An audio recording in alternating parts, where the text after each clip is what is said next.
कि काला धन और भ्रष्टाचार कम करने के नाम पे असल में एक बहुत बहुत बहुत बड़े स्तर पे एक घोटाले को अंजाम दिया जा रहा है। कुछ सबूत पिछले दिनों में सामने आए हैं।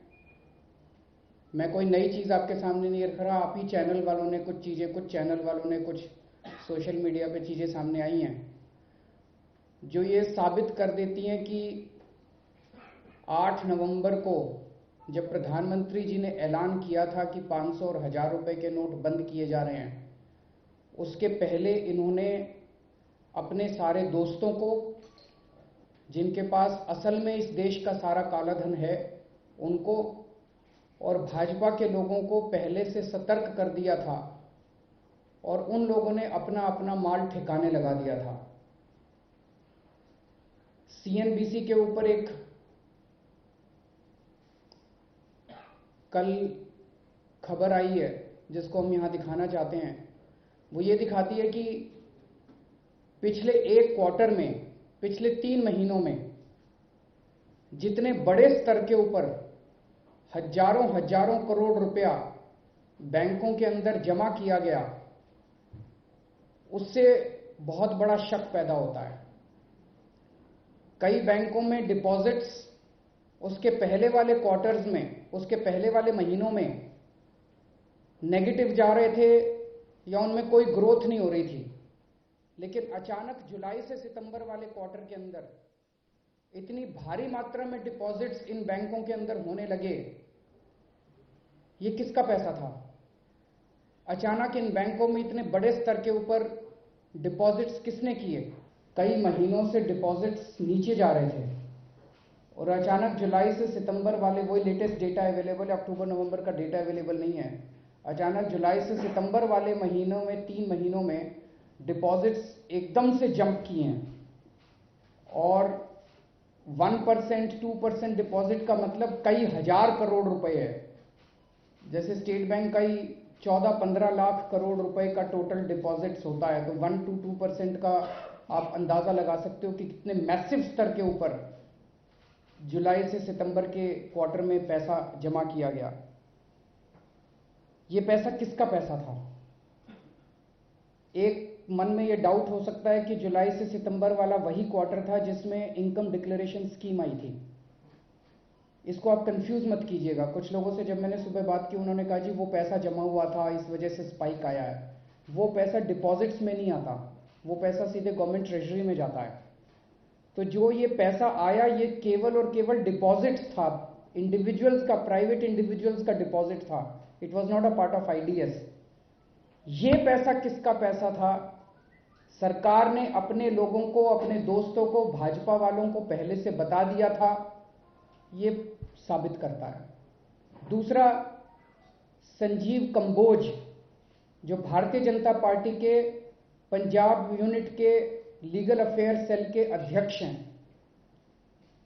प्रधानमंत्री जी ने 8 नवंबर को ऐलान किया कि 500 और 1000 रुपए के नोट बंद हो रहे हैं और 2000 के नोट आ रहे हैं।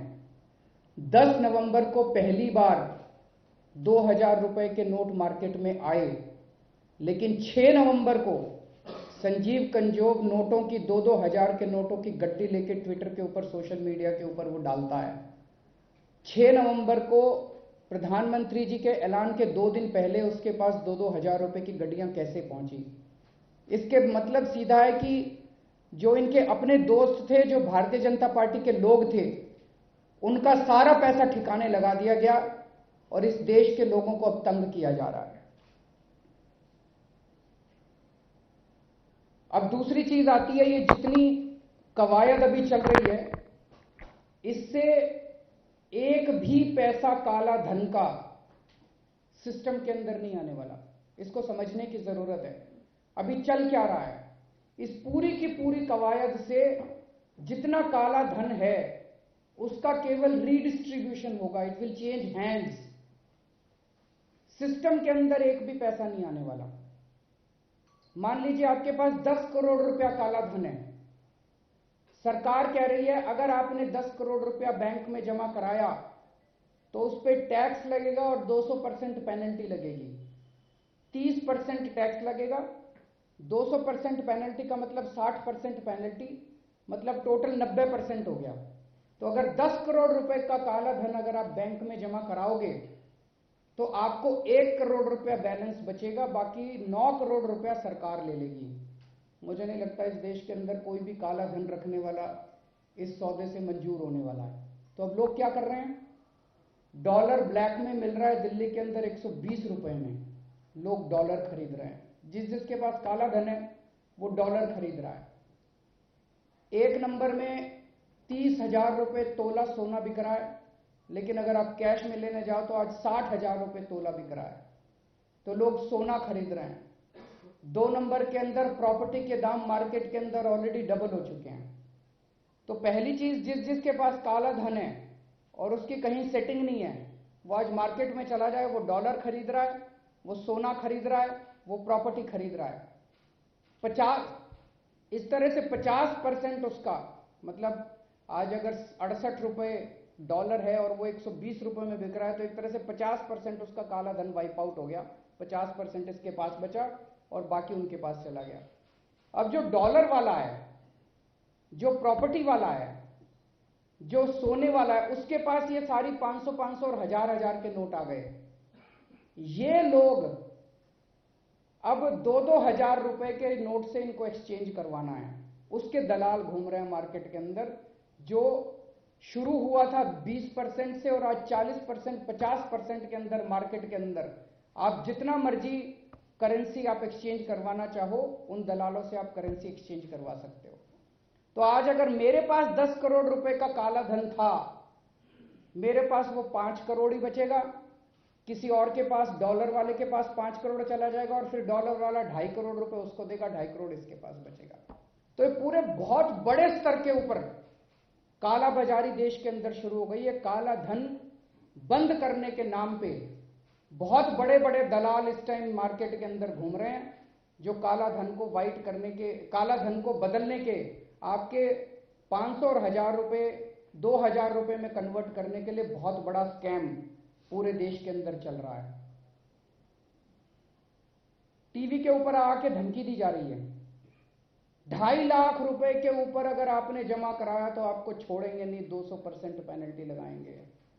2.5 लाख रुपए के ऊपर अगर आपने जमा कराया तो छोड़ेंगे नहीं पेनल्टी। मतलब कहने का मतलब है जमा मत करा देना, यही कहने का मतलब है। नहीं तो कहते भाई चिंता मत करो, हम तुम्हारे 2.5 लाख रुपए के अगर ऊपर कराया तो छोड़ेंगे नहीं, तुमको पेनल्टी लगाएंगे। तो कहने का मतलब है जमा मत करा देना, हमारे दलाल आने वाले हैं, उनसे बदल लेना, उनसे एक्सचेंज कर लेना। किसको पकड़ा जा रहा है? ये लंबी लंबी लाइन है, इसमें कौन लोग खड़े हैं? छोटे छोटे लोग खड़े हैं, छोटी छोटी गृहणियां खड़ी हैं, जिन्होंने बेचारियों ने हजार रुपए इकट्ठे कर लिए थे, वो लोग खड़े हैं।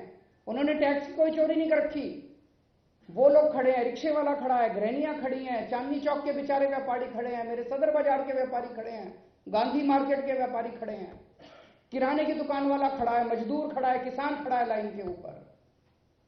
तो जो 2.5 लाख रुपए जिसकी इनकम है वो तो चोर।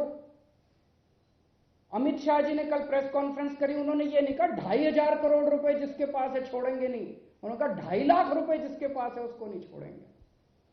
तो मैं ये पूछना चाहता हूं, ये 2.5 लाख रुपए वालों ने काला बाजारी कर रखी है इस देश के अंदर कि 2,500 करोड़ वालों ने काला बाजारी कर रखी है इस देश के अंदर? कितने लोगों की मौत हो गई है पिछले 3-4 दिन के अंदर? चारों तरफ अफरा तफरी का माहौल बना हुआ है। तो ये मोदी जी का सर्जिकल स्ट्राइक, ये काला धन के ऊपर सर्जिकल स्ट्राइक नहीं है, ये बड़े बड़े काला बाजारी करने वालों पे सर्जिकल स्ट्राइक नहीं है, ये इस देश की आम जनता के, जो उन्होंने बरसों में अपने घर के अंदर थोड़ा थोड़ा पैसा जमा करा के रखा था, उसके ऊपर सर्जिकल स्ट्राइक है। और काला धन के नाम पे बहुत बड़ा घपला, बहुत बड़ा स्कैम इस देश के अंदर चल रहा है।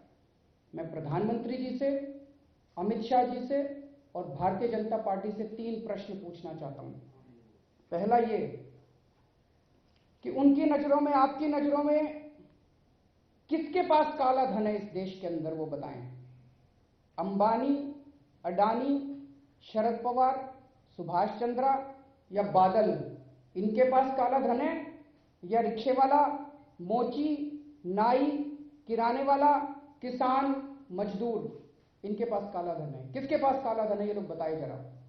दूसरा, ये लोग सार्वजनिक करें इस देश के सामने कि 8 नवंबर के पहले अपने दोस्तों की वो लिस्ट सार्वजनिक करें जिन जिन को इन्होंने पहले से बता दिया था और जिन जिन की दौलत, काला धन इन्होंने ऑलरेडी सेट करवा दिया है, ठिकाने लगवा दिया है, उसकी सारी लिस्ट सार्वजनिक की जाए।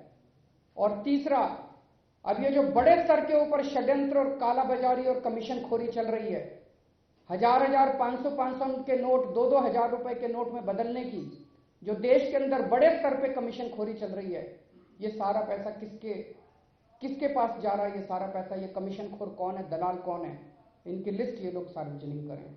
ये 3 प्रश्न हमारे प्रधानमंत्री जी, अमित शाह और भारतीय जनता पार्टी से।